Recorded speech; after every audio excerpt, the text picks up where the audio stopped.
श्रीघटिकाचल हनुमतस्तोत्र शंखचक्रधरं देवं घटिकाचलवासिनं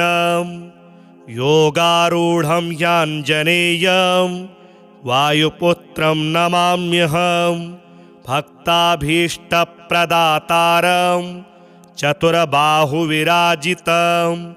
दिवाकरद्युतिनिभं वन्देऽहं पवनात्मजं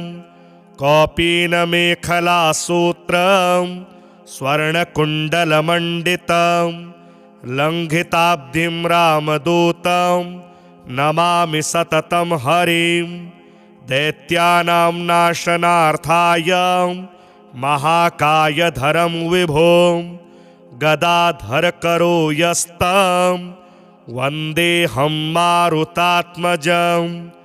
नृसिंहाभिमुखो भूत्वा पर्वताग्रे च संस्थितं वाञ्छन्तं ब्रह्मपदवीं नमामि कपिनायकं बालादित्यवपुष्कं च सागरोत्तारकारकं समीरवेगं देवेशं वन्देह्यमितविक्रमं पद्मरागारुणमणि शोभितं कामरूपिणं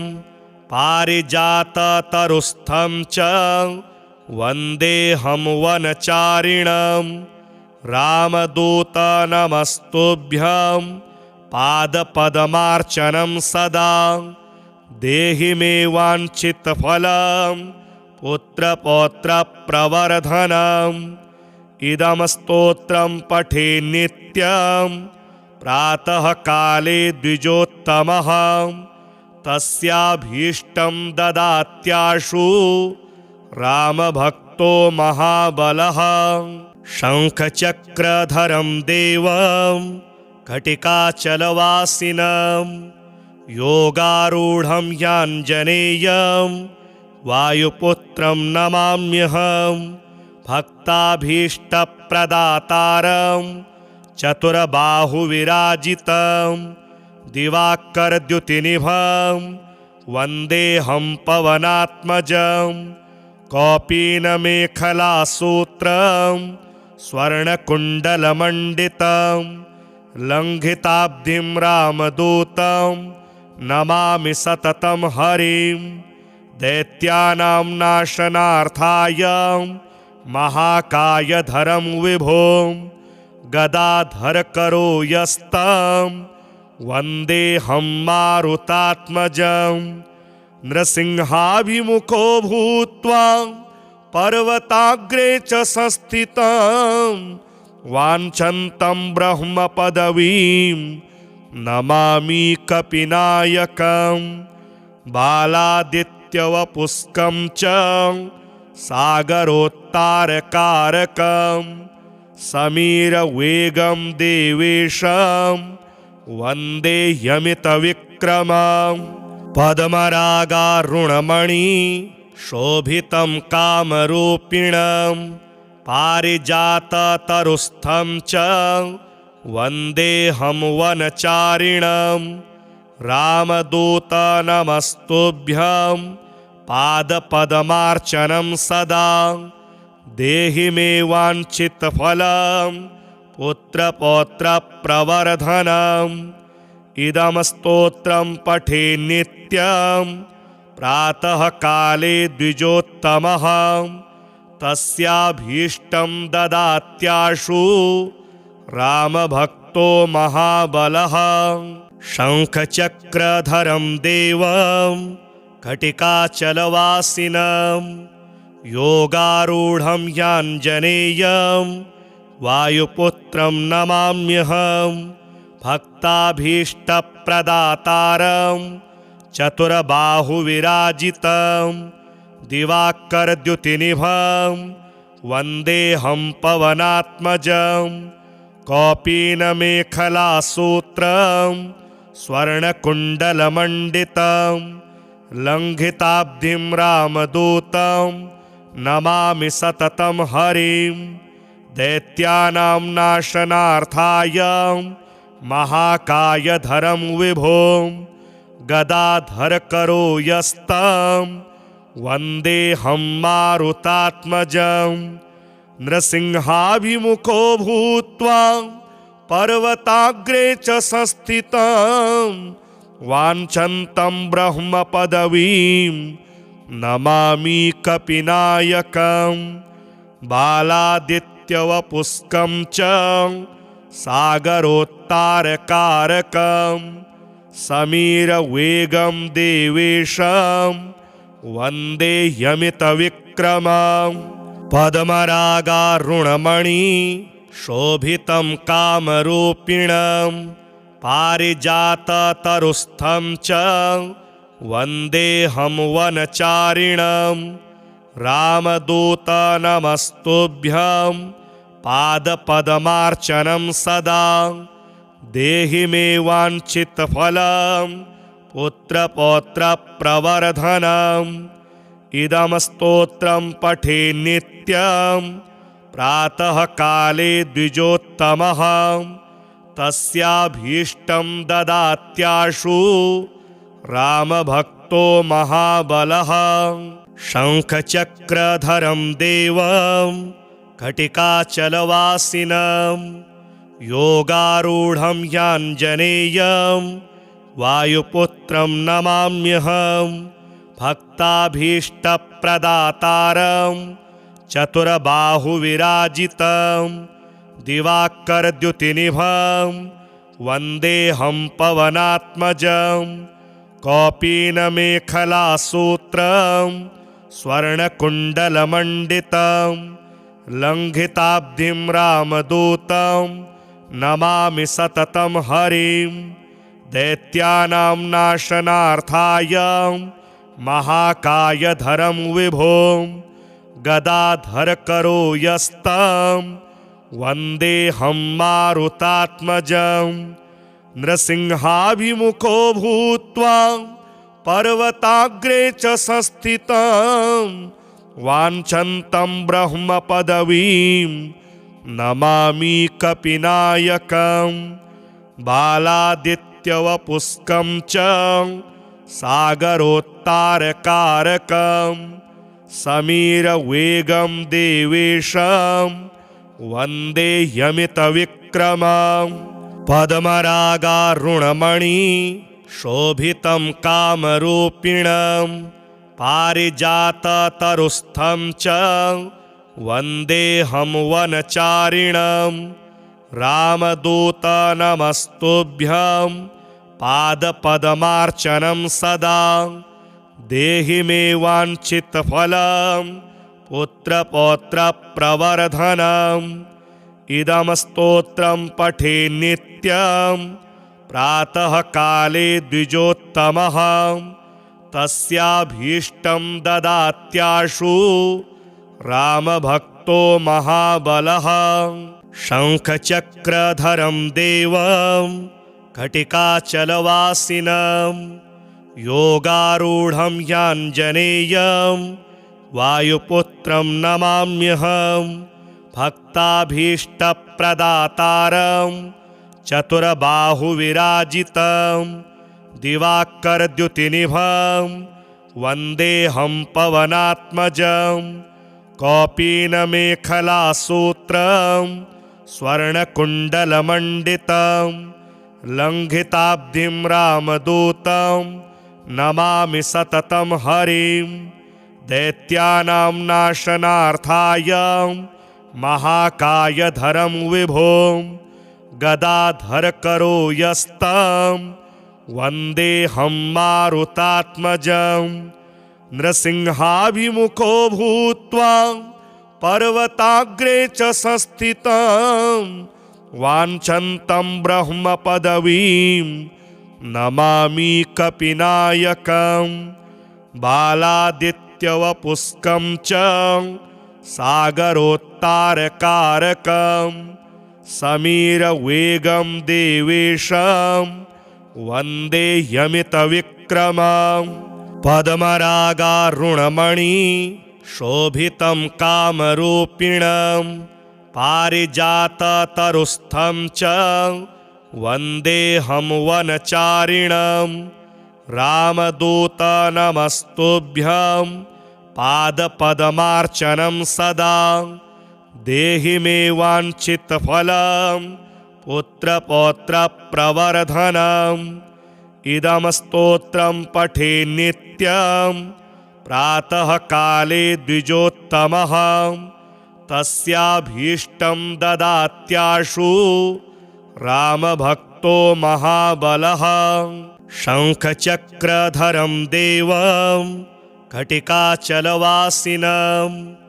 योगारूढं ह्याञ्जनेयं वायुपुत्रं नमाम्यहं भक्ताभीष्टप्रदातारं चतुर्बाहुविराजितं दिवाकरद्युतिनिभं वन्देऽहं पवनात्मजं कौपीनमेखलासूत्रं स्वर्णकुण्डलमण्डितं लङ्घिताब्धिं रामदूतं नमामि सततं हरिं दैत्यानां नाशनार्थाय महाकायधरं विभुं गदाधरकरो यस्तं वन्देऽहं मारुतात्मजं नृसिंहाभिमुखो भूत्वा पर्वताग्रे च संस्थितं वाञ्छन्तं ब्रह्मपदवीं नमामि कपिनायकं बालादित्यवपुष्कं च सागरोत्तारकारकं समीरवेगं देवेशं वन्देह्यमितविक्रमं पद्मरागारुणमणि शोभितं कामरूपिणं पारिजाततरुस्थं च वन्देऽहं वनचारिणं रामदूत नमस्तुभ्यं पादपद्मार्चनं सदा देहि मे वाञ्छितफलं पुत्रपौत्रप्रवर्धनम् इदं स्तोत्रं पठे नित्यं प्रातःकाले द्विजोत्तमः तस्याभीष्टं ददात्याशु रामभक्तो महाबलः। शङ्खचक्रधरं देवं घटिकाचलवासिनं योगारूढं ह्याञ्जनेयं वायुपुत्रं नमाम्यहं भक्ताभीष्टप्रदातारं चतुर्बाहुविराजितं दिवाकरद्युतिनिभं वन्देऽहं पवनात्मजं कौपीनमेखलासूत्रं स्वर्णकुण्डलमण्डितं लङ्घिताब्धिं रामदूतं नमामि सततं हरिं दैत्यानां नाशनार्थाय महाकायधरं विभुं गदाधरकरो यस्तं वन्देऽहं मारुतात्मजं नृसिंहाभिमुखो भूत्वा पर्वताग्रे च संस्थितं वाञ्छन्तं ब्रह्मपदवीं नमामि कपिनायकं बालादित्यवपुष्कं च सागरोत्तारकारकं समीरवेगं देवेशं वन्देह्यमितविक्रमं पद्मरागारुणमणि शोभितं कामरूपिणं पारिजाततरुस्थं च वन्देऽहं वनचारिणं रामदूत नमस्तुभ्यं पादपद्मार्चनं सदा देहि मे वाञ्छितफलं पुत्रपौत्रप्रवर्धनम् इदं स्तोत्रं पठे नित्यं प्रातःकाले द्विजोत्तमः तस्याभीष्टं ददात्याशु रामभक्तो महाबलः। शङ्खचक्रधरं देवं घटिकाचलवासिनं योगारूढं ह्याञ्जनेयं वायुपुत्रं नमाम्यहं भक्ताभीष्टप्रदातारं चतुर्बाहुविराजितं दिवाकरद्युतिनिभं वन्देऽहं पवनात्मजं कौपीनमेखलासूत्रं स्वर्णकुण्डलमण्डितं लङ्घिताब्धिं रामदूतं नमामि सततं हरिं दैत्यानां नाशनार्थाय महाकायधरं विभुं गदाधरकरो यस्तं वन्देऽहं मारुतात्मजं नृसिंहाभिमुखो भूत्वा पर्वताग्रे च संस्थितं वाञ्छन्तं ब्रह्मपदवीं नमामि कपिनायकं बालादित्यवपुष्कं च सागरोत्तारकारकं समीरवेगं देवेशं वन्देऽहमितविक्रमं पद्मरागारुणमणि शोभितं कामरूपिणं पारिजाततरुस्थं च वन्देऽहं वनचारिणं रामदूत नमस्तुभ्यं पादपद्मार्चनं सदा देहि मे वाञ्छितफलं पुत्रपौत्रप्रवर्धनम् इदं स्तोत्रं पठे नित्यं प्रातःकाले द्विजोत्तमः तस्याभीष्टं ददात्याशु रामभक्तो महाबलः शङ्खचक्रधरं देवं घटिकाचलवासिनं योगारूढं याञ्जनेयं वायुपुत्रं नमाम्यहं भक्ताभीष्टप्रदातारं चतुर्बाहुविराजितं दिवाकरद्युतिनिभं वन्देऽहं पवनात्मजं कौपीनमेखलासूत्रं स्वर्णकुण्डलमण्डितं लङ्घिताब्धिं रामदूतं नमामि सततं हरिं दैत्यानां नाशनार्थाय महाकायधरं विभुं गदाधरकरो यस्तं वन्देऽहं मारुतात्मजं नृसिंहाभिमुखो भूत्वा पर्वताग्रे च संस्थितं वाञ्छन्तं ब्रह्मपदवीं नमामि कपिनायकं बालादित्यवपुष्कं च सागरोत्तारकारकं समीरवेगं देवेशं वन्देऽहमितविक्रमं पद्मरागारुणमणि शोभितं कामरूपिणं पारिजाततरुस्थं च वन्देऽहं वनचारिणं रामदूत नमस्तुभ्यं पादपद्मार्चनं सदा देहि मे वाञ्छितफलं पुत्रपौत्रप्रवर्धनम् इदं स्तोत्रं पठे नित्यं प्रातःकाले द्विजोत्तमः तस्याभीष्टं ददात्याशु रामभक्तो महाबलः शङ्खचक्रधरं देवं घटिकाचलवासिनं योगारूढं याञ्जनेयं वायुपुत्रं नमाम्यहं भक्ताभीष्टप्रदातारं चतुर्बाहुविराजितं दिवाकरद्युतिनिभं वन्देऽहं पवनात्मजं कौपीनमेखलासूत्रं स्वर्णकुण्डलमण्डितं लङ्घिताब्धिं रामदूतं नमामि सततं हरिं दैत्यानां नाशनार्थाय महाकायधरं विभुं गदाधरकरो यस्तं वन्देऽहं मारुतात्मजं नृसिंहाभिमुखो भूत्वा पर्वताग्रे च संस्थितं वाञ्छन्तं ब्रह्मपदवीं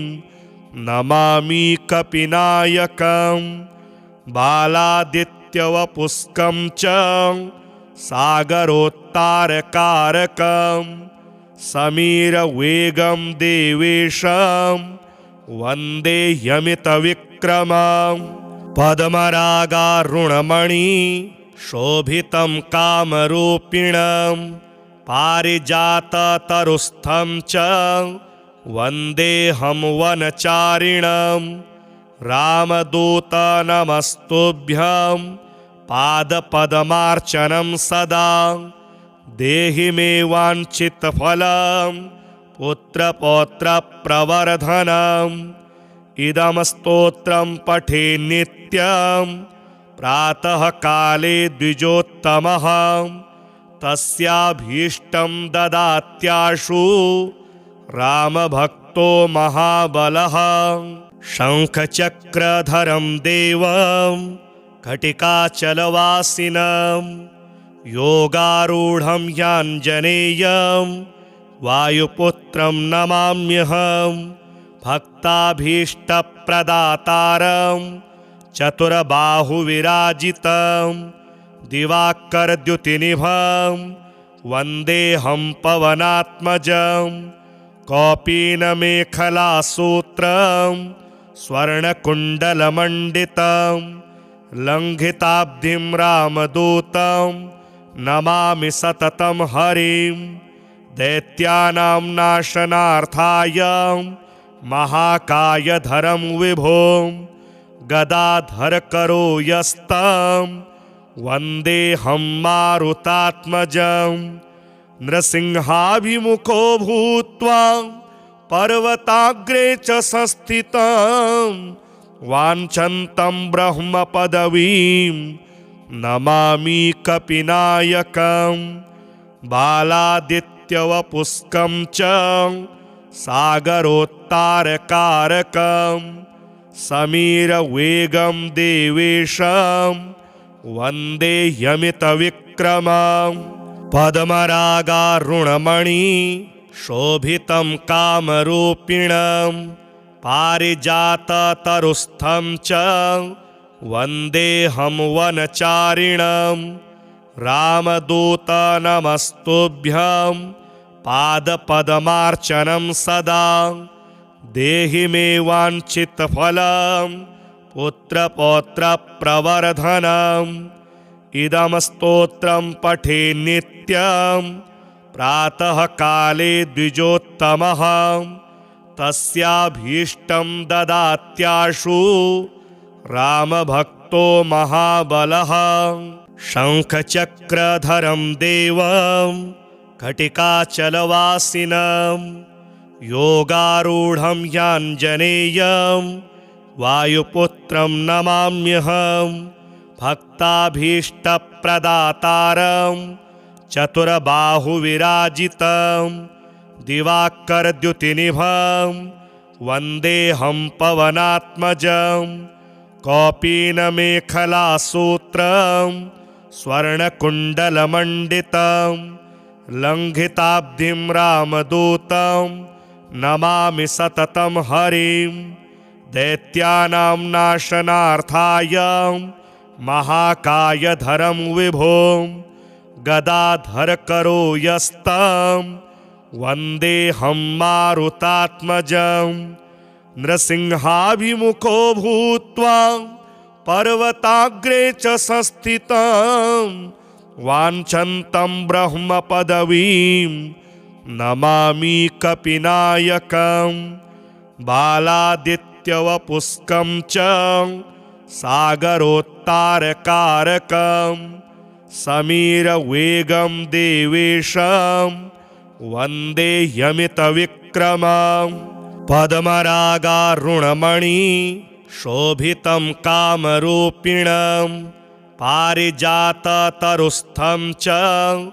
वन्देऽहं वनचारिणं रामदूत नमस्तुभ्यं पादपद्मार्चनं सदा देहि मे वाञ्छितफलं पुत्रपौत्रप्रवर्धनम् इदं स्तोत्रं पठे नित्यं प्रातः काले द्विजोत्तमः तस्याभीष्टं ददात्याशु रामभक्तो महाबलः। शङ्खचक्रधरं देवं घटिकाचलवासिनं योगारूढं ह्याञ्जनेयं वायुपुत्रं नमाम्यहं। भक्ताभीष्टप्रदातारं चतुर्बाहुविराजितं दिवाकरद्युतिनिभं वन्देऽहं पवनात्मजं। कौपीनमेखलासूत्रं स्वर्णकुण्डलमण्डितं लङ्घिताब्धिं रामदूतं नमामि सततं हरिं। दैत्यानां नाशनार्थाय महाकायधरं विभुं गदाधरकरो यस्तं वन्देऽहं मारुतात्मजं। नृसिंहाभिमुखो भूत्वा पर्वताग्रे च संस्थितं वाञ्छन्तं ब्रह्मपदवीं नमामि कपिनायकं। बालादित्यवपुष्कं च सागरोत्तारकारकं समीरवेगं देवेशं वन्दे यमितविक्रमं। पद्मरागारुणमणि शोभितं कामरूपिणं पारिजाततरुस्थं च वन्देऽहं वनचारिणं। रामदूतनमस्तुभ्यं पादपद्मार्चनं सदा देहि मे वाञ्छितफलं पुत्रपौत्रप्रवर्धनम्।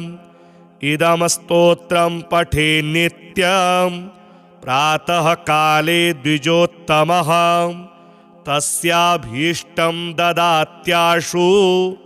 रामभक्तो महाबलः। शङ्खचक्रधरं देवं घटिकाचलवासिनं योगारूढं ह्याञ्जनेयं वायुपुत्रं नमाम्यहं। भक्ताभीष्टप्रदातारं चतुर्बाहुविराजितं दिवाकरद्युतिनिभं वन्देऽहं पवनात्मजं। कौपीनमेखलासूत्रं स्वर्णकुण्डलमण्डितं लङ्घिताब्धिं रामदूतं नमामि सततं हरिं। दैत्यानां नाशनार्थाय महाकायधरं विभुं गदाधरकरो यस्तं वन्देऽहं मारुतात्मजं। नृसिंहाभिमुखो भूत्वा पर्वताग्रे च संस्थितं वाञ्छन्तं ब्रह्मपदवीं नमामि कपिनायकं। बालादित्यवपुष्कं च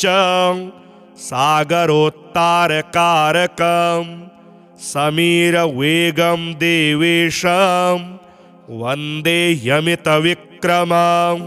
पद्मरागारुणमणि शोभितं कामरूपिणं पारिजाततरुस्थं च वन्देऽहं वनचारिणं। रामदूतनमस्तुभ्यं पादपद्मार्चनं सदा देहि मे वाञ्छितफलं पुत्रपौत्रप्रवर्धनम्। इदं स्तोत्रं पठे नित्यं प्रातः काले द्विजोत्तमः तस्याभीष्टं ददात्याशु रामभक्तो महाबलः। शङ्खचक्रधरं देवं घटिकाचलवासिनं योगारूढं ह्याञ्जनेयं वायुपुत्रं नमाम्यहं। भक्ताभीष्टप्रदातारं चतुर्बाहुविराजितं दिवाकरद्युतिनिभं वन्देऽहं पवनात्मजं। कौपीनमेखलासूत्रं स्वर्णकुण्डलमण्डितं लङ्घिताब्धिं रामदूतं नमामि सततं हरिं दैत्यानां नाशनार्थाय महाकायधरं विभुं गदाधरकरो यस्तं वन्देऽहं मारुतात्मजं नृसिंहाभिमुखो भूत्वा पर्वताग्रे च संस्थितं वाञ्छन्तं ब्रह्मपदवीं नमामि कपिनायकं बालादित्यवपुष्कं च सागरोत्तारकारकं समीरवेगं देवेशं वन्देह्यमितविक्रमं पद्मरागारुणमणि शोभितं कामरूपिणं पारिजाततरुस्थं च वन्देऽहं वनचारिणं रामदूत नमस्तुभ्यं पादपद्मार्चनं सदा देहि मे वाञ्छितफलं पुत्रपौत्रप्रवर्धनम् इदं स्तोत्रं पठे नित्यं प्रातःकाले द्विजोत्तमः तस्याभीष्टं ददात्याशु रामभक्तो महाबलः शङ्खचक्रधरं देवं घटिकाचलवासिनं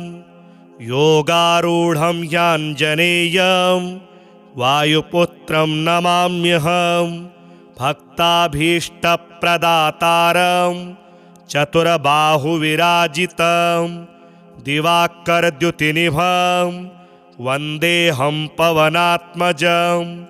कौपीनमेखलासूत्रं स्वर्णकुण्डलमण्डितं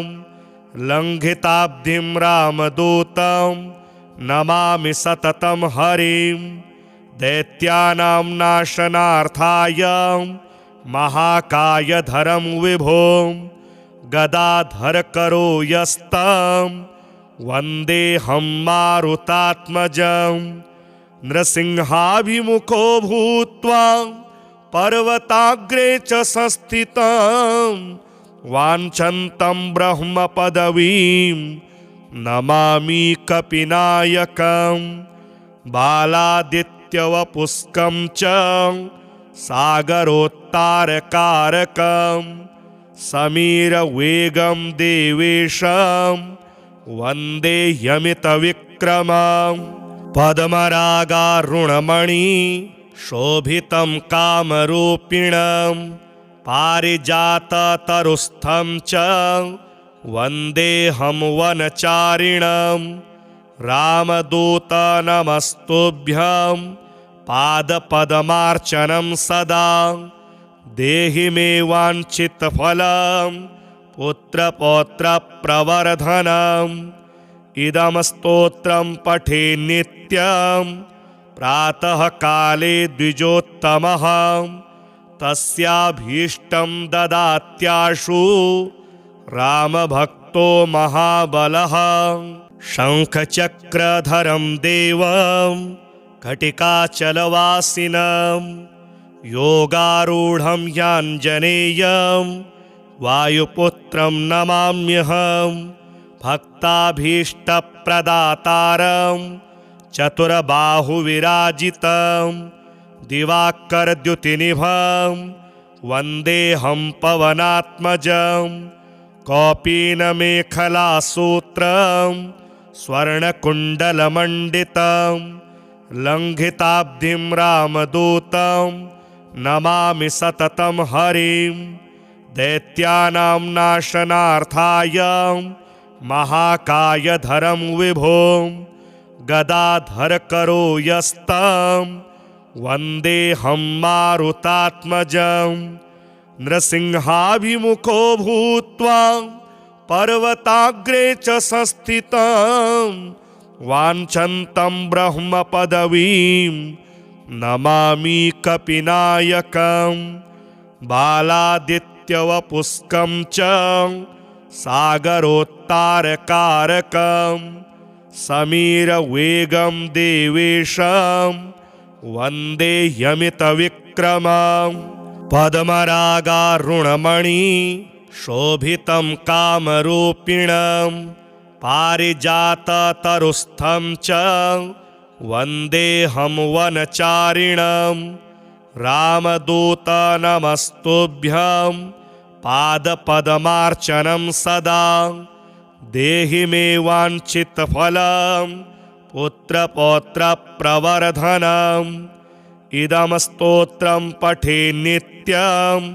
प्रातः काले द्विजोत्तमः तस्याभीष्टं ददात्याशु रामभक्तो महाबलः शङ्खचक्रधरं देवं घटिकाचलवासिनं योगारूढं याञ्जनेयं वायुपुत्रं नमाम्यहं भक्ताभीष्टप्रदातारं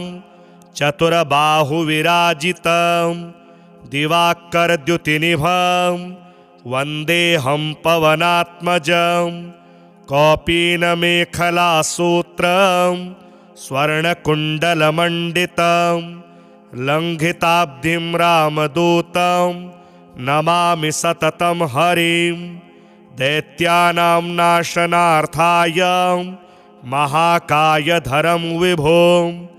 गदाधरकरो यस्तं वन्देऽहं मारुतात्मजं नृसिंहाभिमुखो भूत्वा पर्वताग्रे च संस्थितं वाञ्छन्तं ब्रह्मपदवीं नमामि कपिनायकं बालादित्यवपुष्कं च सागरोत्तारकारकं समीरवेगं देवेशं वन्दे यमितविक्रमं पद्मरागारुणमणि शोभितं कामरूपिणं पारिजाततरुस्थं च वन्देऽहं वनचारिणं रामदूतनमस्तुभ्यं पादपद्मार्चनं सदा देहि मे वाञ्छितफलं पुत्रपौत्रप्रवर्धनम् इदं स्तोत्रं पठे नित्यं प्रातः काले द्विजोत्तमः तस्याभीष्टं ददात्याशु रामभक्तो महाबलः।